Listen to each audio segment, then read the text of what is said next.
Alright, welcome students. I hope आप ठीक ठाक होंगे।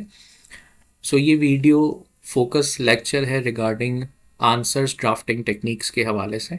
काफ़ी स्टूडेंट्स ने रिक्वेस्ट की थी कि हमें जो है वो आंसर्स को ड्राफ्ट करने की कुछ टेक्निक्स एक्सप्लेन करें कि हम कैफ 3 का जो पेपर है वो किस तरह से अटेम्प्ट करें। ठीक है, तो ये बेसिकली मैं एक डेडिकेटेड फोकस वीडियो क्रिएट कर रहा हूँ तमाम स्टूडेंट्स के लिए जो जानना चाहते हैं कि जब सवाल सिनेरियो बेस्ड आएंगे आपके पास तो उसके आंसर्स की ड्राफ्टिंग में वो कौन सी टेक्निक्स हैं जिसका आपको बड़ा ख्याल रखना है, ताकि जो मार्क्स एग्जामिनर आपको दे उससे आपका पेपर क्लियर हो सके। ठीक है, वो क्या रेलेवेंसी है, वो क्या टिप्स हैं, वो कौन सी टेक्निक्स हैं जिनका हमें ख़ास ख्याल रखना है। सही है, तो स्टार्ट करते हैं। देखिए, जब भी आपके पास सिनेरियो बेस्ड सवाल आता है तो देखा ये गया है कि स्टूडेंट एक मिस्टेक करता है, एक ब्लंडर करता है कि वो सवाल पढ़ेगा, सवाल को समझेगा भी, लेकिन वो कुछ कीवर्ड्स प्रॉपरली पिक नहीं करता। जैसे सवाल में लिखा होता है रिक्वायरमेंट के अंदर, सबसे पहले तो सिनेरियो होगा। ठीक है, इसके बाद रिक्वायरमेंट में वो स्टार्ट करते एक बहुत ही इंपॉर्टेंट कीवर्ड है, यानी उसने लिखा आइडेंटिफाई करो या लिस्ट करो या एक्सप्लेन करो, डिफाइन करो, डिस्क्राइब करो। ठीक है, एनालाइज, ब्रीफली डिस्कस, ये सारे जो कीवर्ड्स हैं ना, स्टूडेंट मिस्टेक ये करता है, वो इन सबको एक ही समझता है कि भाई मैं आंसर जो ड्राफ्ट करूँगा ना वो पैराग्राफ में करूँगा, और अगर 5 मार्क्स का है तो एक पेज फिल कर दूंगा, अगर 8 या 9 मार्क्स का सवाल है तो मैं जो है वो 2-3 पेजेस लिखूंगा तो मुझे कुछ ना कुछ मिल जाएगा। बट यहाँ पर है ना, क्योंकि ये डेटा सिस्टम रिस्क का जो सब्जेक्ट है ये थोड़ा सा डिफरेंट है। ठीक है, और इसमें सबसे पहली चीज़ जो हमें समझनी है ना आंसर्स की ड्राफ्टिंग करते वक्त, वो ये समझनी है कि एग्जामिनर ने रिक्वायरमेंट के अंदर कौन सा कीवर्ड यूज़ किया है। ये जो 8-9 अल्फाज आपको नज़र आ रहे हैं, क्या उसने आइडेंटिफाई बोला है, क्या उसने एनालाइज का बोला है, क्या उसने एक्सप्लेन का बोला है। देखिए, इन तमाम की मीनिंग्स डिफरेंट है।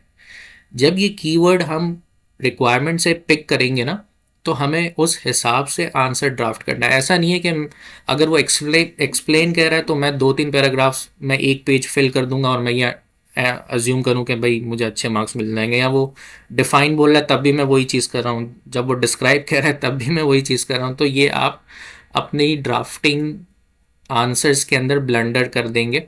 आपको ऐसा लगेगा कि मैं तो पूरा पेपर करके आया था एग्ज़ाम में, मैं क्यों फेल हो गया। तो वो सबसे बड़ा पॉइंट यहाँ पर यही है आंसर ड्राफ्टिंग के वक्त, कि आपको रिक्वायरमेंट के अंदर सबसे पहले कुछ कीवर्ड्स को फोकस करना है कि वो आंसर किस तरह का चाह रहा है। ठीक है, तो इस वीडियो के अंदर हमारा फोकस भी यही रहेगा। मैं आपको वन बाय वन ये तमाम कीवर्ड्स की मीनिंग और उसकी रिस्पॉन्स स्ट्रैटेजी समझाऊंगा। सही है, तो अब तक मेरे इस यूट्यूब चैनल पे अल्हम्दुलिल्लाह 6 चैप्टर्स की वीडियोस अपलोड हो चुकी हैं और एवरी वीक मैं एक कंप्लीट चैप्टर की वीडियो अपलोड करता हूँ।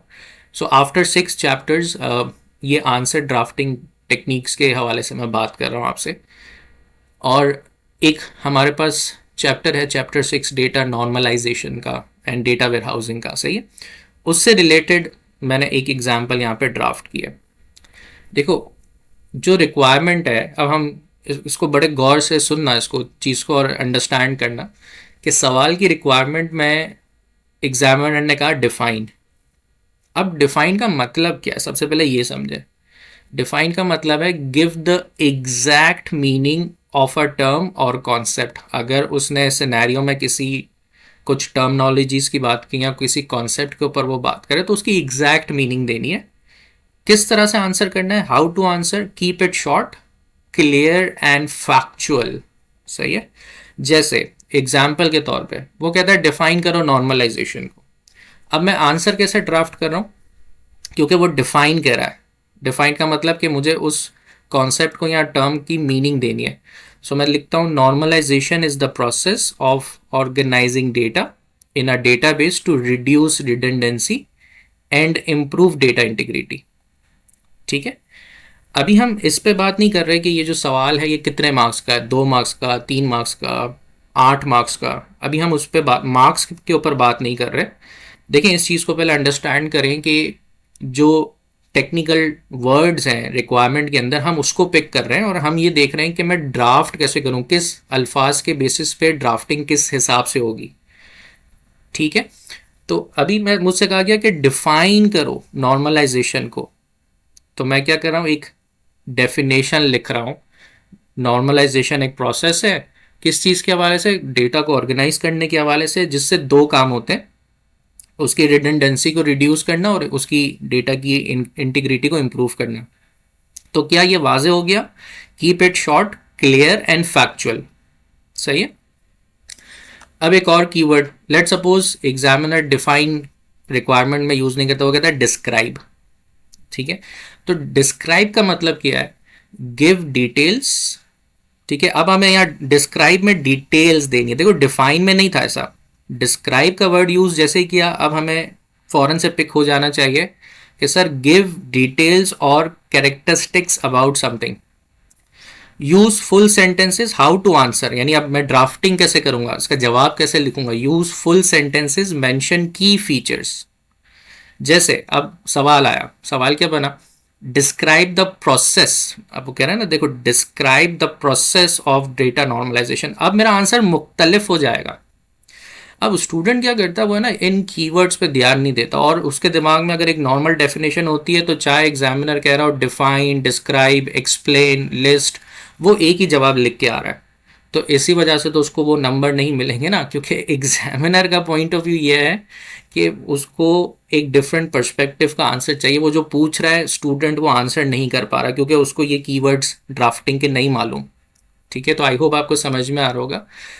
मैं रिपीट कर देता हूँ, डिस्क्राइब का मतलब, अगर डिस्क्राइब का अल्फाज आ जाए रिक्वायरमेंट में तो उसका मतलब है आपको डिटेल्स देनी है या उसकी कैरेक्टरिस्टिक्स बतानी है अबाउट दैट टॉपिक। ठीक है, हाउ टू आंसर, कैसे ड्राफ्ट करूंगा, फुल सेंटेंसेस लिखूंगा और उसके की फीचर्स को डिफाइन करूंगा। सवाल क्या है sir? Describe the process of data normalisation. अब मेरा आंसर देखो क्या लिखा है मैंने, data normalisation involves dividing large tables into smaller ones and defining relationships between them to remove duplication.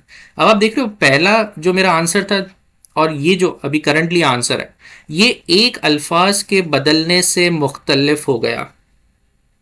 ठीक है, क्योंकि सवाल चेंज हुआ। एक सवाल था डिफाइन करो नॉर्मलाइजेशन, दूसरा सवाल बदल गया कीवर्ड से, वो कह रहा है describe the process of data normalisation, तो जाहिर है जवाब भी बदल जाएगा। अब अगर आपने अब गलती किया, देखो गलती को समझो कि आपने डिफाइन वाली चीज़ डिस्क्राइब में लिख दी या डिस्क्राइब वाली चीज़ डिफाइन में लिख दी, और आप ये समझ लो कि मैं तो लिख कर आया हूँ, मुझे तो मार्क्स मिल जाएंगे। नहीं मिलेंगे, क्योंकि आप गलत, जो उसको चाहिए एग्जामिनर को वो आप नहीं लिख रहे हो। ठीक है, फिर इसी तरह से एक और कीवर्ड यूज होता है, आपने एक्सपीरियंस किया होगा कि रिक्वायरमेंट में अब वो लिख रहा है एक्सप्लेन करो। तो एक्सप्लेन का क्या मतलब है? शो हाउ, यानी एक्सप्लेन अगर वो कह रहा है तो अब वो अब रीजनिंग मांग रहा है कि बताओ कैसे और क्यों कोई चीज हो रही है। ठीक है, आपके दिमाग में ये चीज आनी चाहिए।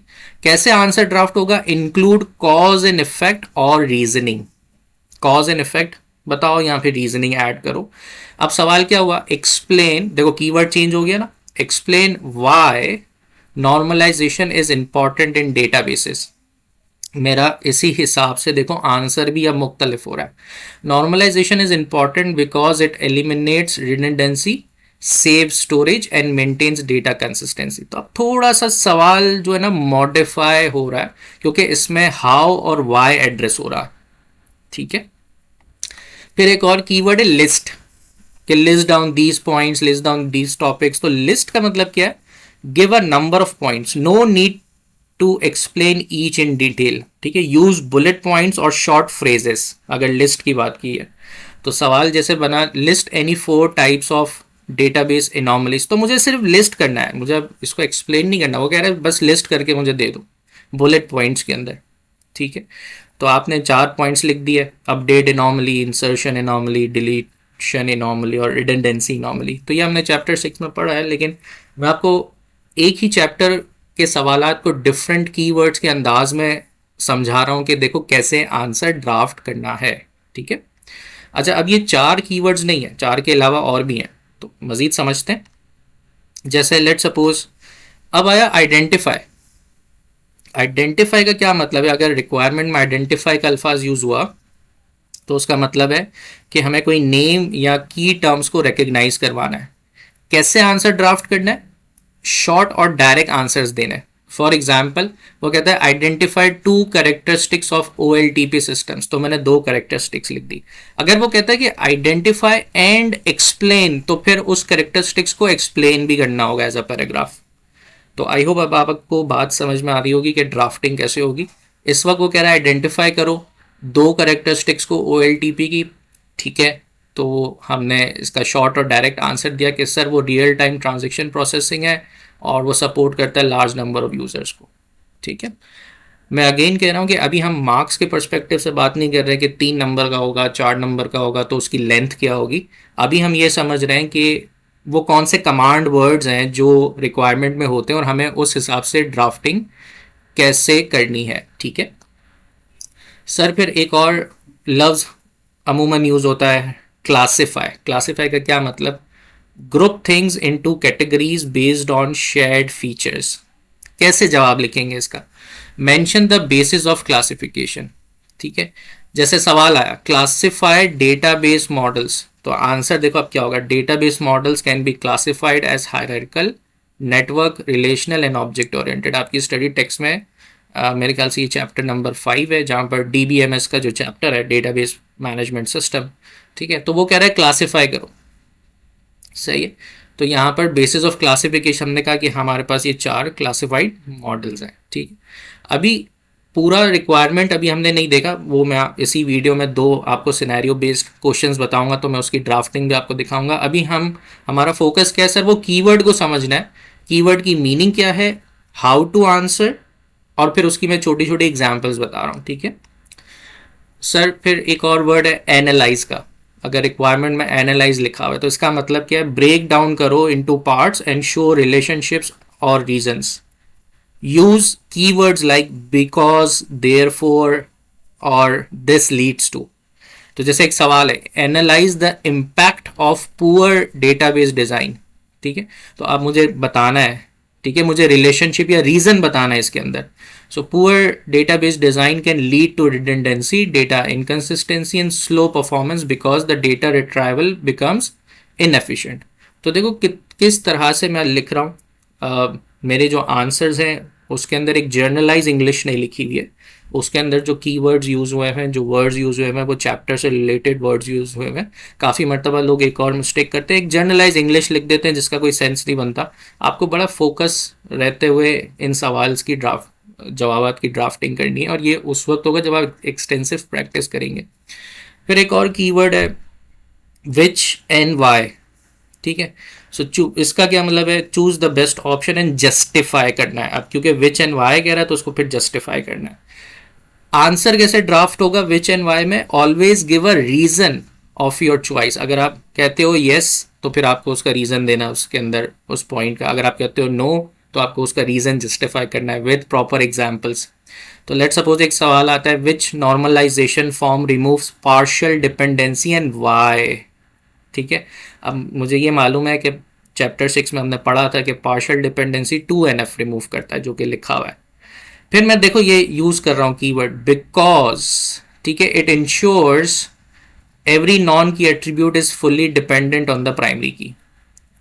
क्या मेरा जवाब जस्टिफाई हो रहा है? यस सर, मेरा जवाब जस्टिफाई हो रहा है, ठीक है। So this is how you proceed with the answer drafting. Sir हमने पहली चीज़ ये समझी अब तक कि हमें वो कमांड वर्ड्स जो रिक्वायरमेंट के अंदर लिखे होते हैं उसको पढ़ना है कि क्या लिखा हुआ है, analyse, classify, identify, explain, describe.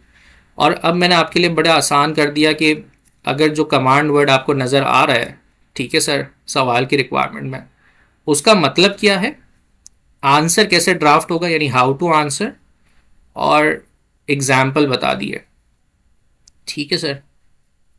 तो ये एक बहुत बड़ी मिस्टेक है जो स्टूडेंट्स करते हैं। तो आई होप इस वीडियो के बाद अब आप ये चीज़ नहीं करेंगे, आप उसको अच्छे से समझेंगे कौन से कीवर्ड्स हैं और किस कीवर्ड को कैसे हैंडल करना है। तो मैं इसको अगेन समराइज करता हूँ।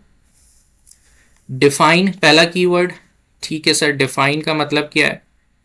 एग्जाम्पल क्वेश्चन जैसे डिफाइन डेटा रिडंडेंसी, तो हमें क्या करना है, शॉर्ट मीनिंग देनी है, how how you should answer लिखा है, ठीक है। अगर डिस्क्राइब है, स्टेप बाय स्टेप और सिनेरियो बेस्ड डिस्क्रिप्शन बताओ, ठीक है। एक्सप्लेन है, गिव रीजंस एंड कॉन्सिक्वेंसेस, ठीक है सर। लिस्ट है, शॉर्ट बुलेट लिस्ट आ जाएगी, ठीक है। अगर उसने फिर लिस्ट के साथ एक्सप्लेन बोला है तो फिर उसकी एक्सप्लेनेशन आएगी। आइडेंटिफाई, नेम द एग्जाम्पल, ठीक है। क्लासिफाई, ग्रुपिंग या कैटेगराइज करना है with reasoning, proper reasoning. Analyse का बोलता है, कॉज एंड इफेक्ट या रिलेशनशिप बतानी है उसकी, ठीक है। विच एंड वाई बोलता है, चूज द बेस्ट आंसर और फिर उसको जस्टिफाई करना है। तो ये सारे सर हमारे कीवर्ड्स हैं और उसको कैसे आंसर किया जाना चाहिए, और ये क्वेश्चंस के एक सैम्पल लिस्ट है जो आप पढ़ सकते हैं, ठीक है। और इसी को मैंने डिस्क्राइब किया है। तो आई होप अब थोड़ा सा आसान हो जाएगा आपको जब आप ड्राफ्टिंग स्टार्ट करेंगे। तो अब हम दो प्रैक्टिकल एग्जांपल्स पर आते हैं, ठीक है, ताकि आपको एक आइडिया हो जाए। लेट्स से सर मेरे पास एक सवाल है, organization collect vast amounts of information from diverse sources such as databases, online forms, email, social media, and web activity logs.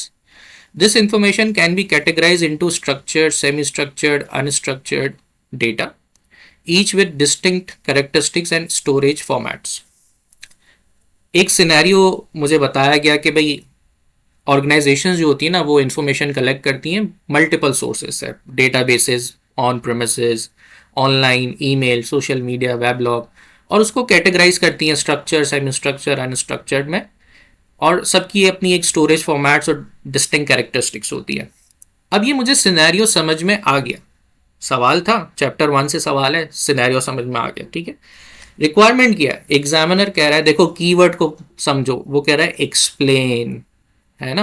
अब हमारे पास 8-9 किस्म के कीवर्ड्स थे, उसमें से देखो ये कीवर्ड कौन सा यूज हो रहा है, एग्जामिनर क्या बोल रहा है, एक्सप्लेन करो किस चीज को, जो टर्म्स है इसमें, structured, semi structured, unstructured data, for each category give at least 2 examples. अब ये वाजे तौर पे एग्जामिनर कह रहा है कि आपको इसमें स्ट्रक्चर, सेमी स्ट्रक्चर और अनस्ट्रक्चर को एक्सप्लेन करना है और साथ में 2-2 एग्जाम्पल्स भी देनी है। अब इशू क्या आता है, काफ़ी स्टूडेंट्स ये करते हैं कि अपनी मर्जी की एग्जाम्पल्स बनाते हैं, और मैंने पहले भी चैप्टर्स में कहा है कि आपको अपनी मर्जी की ABCD XYZ एग्जाम्पल्स नहीं बनानी है, आपको अच्छी ऑथेंटिक एग्जाम्पल्स लिखनी है एग्ज़ाम के अंदर, एग्ज़ाम के आंसर्स के अंदर, ताकि आपको अच्छे मार्क्स मिल सकें, ठीक है। वैसे तो फिर इस तरह से अगर मैं अपनी एग्जाम्पल्स बनाऊँगा तो मैं तो कुछ भी लिख के आ जाऊँगा, ठीक है, बट ऐसा नहीं करना। आपको अपनी स्टडी टेक्स्ट के अंदर टॉपिक्स में जो एग्जाम्पल्स दी हुई है कोशिश करेंगे उसको याद करें।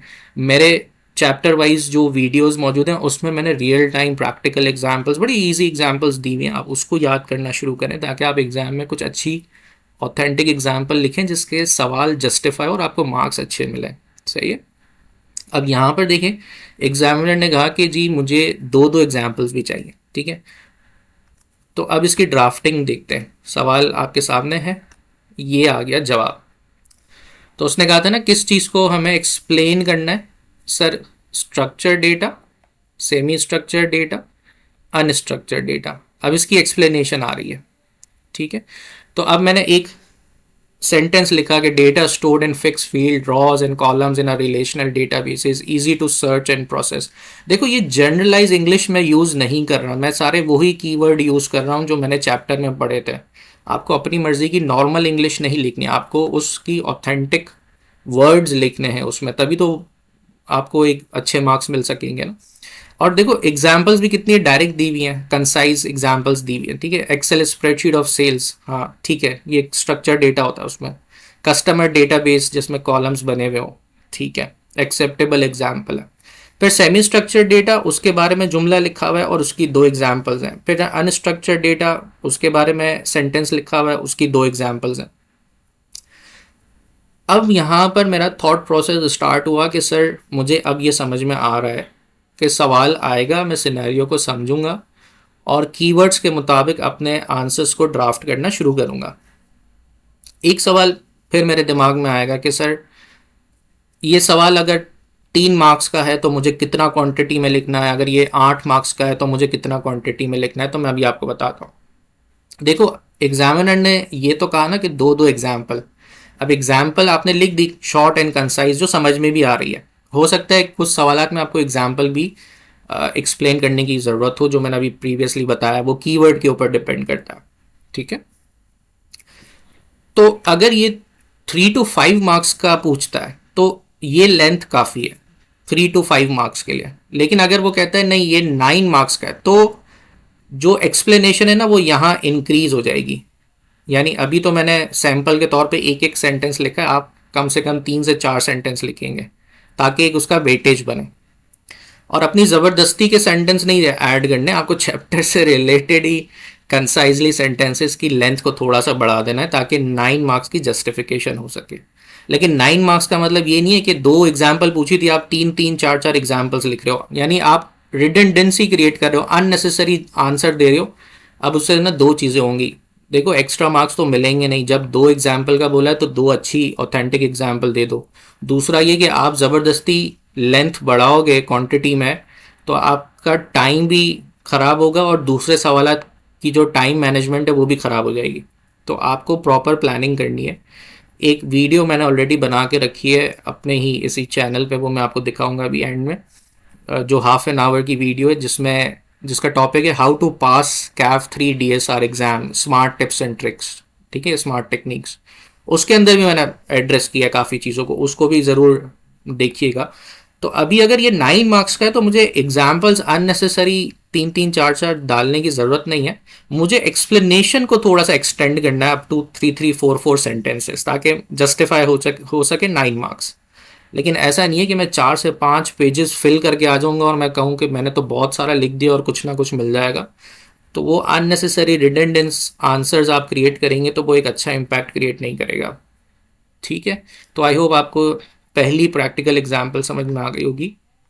अब हम एक और प्रैक्टिकल एग्जाम्पल करते हैं। एक सवाल है हमारे सामने, क्वेश्चन है modern software applications often exchange data across systems using structure formats and standardized interface. Two commonly used technologies in this context are APIs, Application Programming Interface, and JSON, ठीक है, which play a vital role in enabling real-time data sharing and integration। ठीक है, scenario समझ में आ रहा है, easy है। अब देखो रिक्वायरमेंट देखो, सबसे पहले कहाँ फोकस किया, कीवर्ड के ऊपर। यहाँ कह रहा है डिफाइन द टर्म्स, तो डिफाइन को मैंने एक्सप्लेन किया है कि इसकी ड्राफ्टिंग कैसे होती है, ठीक है, आप उस ग्रेड शीट पे देख लीजिएगा। डिफाइन करो the terms application programming interface and JavaScript object notation, जिसको हम जेसन कहते हैं, इन the context of data communication. ये कह रहा है आंसर दो, डिफाइन तो करो बट कॉन्टेक्स्ट कौन सा यूज करना है, डेटा कम्युनिकेशन से रिलेटेड, ठीक है।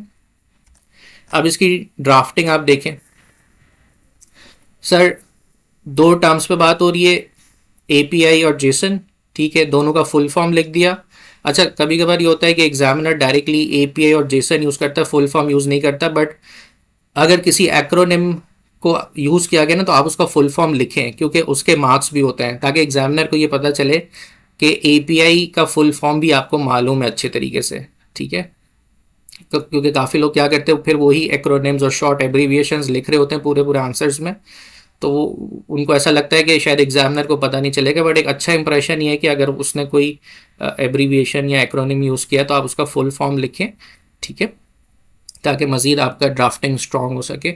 अब यहाँ देखें, उसने सबसे पहले क्या बोला, डिफाइन द टर्म्स, तो उसकी डिफिनीशन दे दी है यहाँ पे कि एपीआई है क्या, a software interface that allows two system and applications to communicate and exchange the data. API यही होता है ना कि 2 एप्लीकेशंस के बीच में एक ब्रिज का काम करता है, ठीक है ना, कि एक जगह से दूसरी जगह डेटा कम्युनिकेट और एक्सचेंज हो रहा होता है। और इसी तरह से जेसन है, जेसन की भी यहाँ पर एक डेफिनेशन दी हुई है। और फिर देखो एग्जाम्पल भी है, in the context of data communication, सही है। तो एपीआई में इसने लिखा, a bank's API allows mobile app to fetch account balance securely, ठीक है। और इस तरह से जेसन में हमारे पास सेमी स्ट्रक्चर डेटा होता है, तो उसको देखो इसने यहाँ पर डिफाइन किया हुआ है, represent the customer data send via an API, ठीक है। तो this is how we need to draft the answers. Proper example है, अपनी मर्जी की कोई एग्जाम्पल नहीं है, जनरलाइज कोई एग्जाम्पल नहीं है, एग्जाम्पल रिलेट हो रही है प्रॉपरली उस टर्मिनोलॉजी के साथ, ठीक है। सो अगर 3 to 5 मार्क्स अगेन ये सवाल है तो इतनी लेंथ काफ़ी है, बट एटलीस्ट 3 मार्क्स का है तो फिर तो इतनी लेंथ सही है। अगर 5 है तो फिर अगेन आप डेफिनेशन को थोड़ा सा और एक्सटेंड कर सकते हैं, इसमें 1 पॉइंट और मज़ीद बढ़ा सकते हैं, ठीक है। तो आई होप इस वीडियो में आपने इनिशियली आप समझ लिया है कि आंसर्स ड्राफ्ट कैसे होंगे। मैंने 8 से 9 आपको डिफरेंट टर्मिनोलॉजीज़ और की टर्म्स बता दी हैं और उसको प्रॉपरली सिनेरियो बेस्ड आपको बता दिया कैसे उसको ड्राफ्ट करना है। 2 सवालात के जवाबात मैंने आपको ड्राफ्ट करके इसमें समझाए भी हैं, ठीक है। इसके साथ साथ आपको एक और काम करना है, जब आप मेरे यूट्यूब चैनल पे जाएंगे तो यहाँ पर आपको प्लेलिस्ट नज़र आएगी, ठीक है, CAF 3 DSR data system and risk by Rahim Zulfikar Ali, जहाँ पर अल्हम्दुलिल्लाह अब तक जो है 6 चैप्टर्स हमारे कंप्लीट हो चुके हैं। सारी वीडियोस यहाँ पर अवेलेबल हैं। वीडियो के डिस्क्रिप्शन में गूगल ड्राइव का लिंक मौजूद है, वहाँ से जाके आप PDF फाइल्स डाउनलोड कर सकते हैं। एक और वीडियो है इस पर, how to attempt and pass exam, half an hour की ये वीडियो है, काइंडली इसको भी देखिएगा ताकि आपके जो भी सवाल आते दिमाग में एग्ज़ाम को अटेम्प्ट करने के हवाले से वो क्लियर हो सकें, ठीक है। इसके अलावा हर वीडियो के बॉटम पे चैट सेक्शन, कमेंट सेक्शन मौजूद है, आप चाहें तो वो सवाल मुझसे पूछ सकते हैं, मैं आपको रिस्पॉन्ड कर दूंगा। Thank you.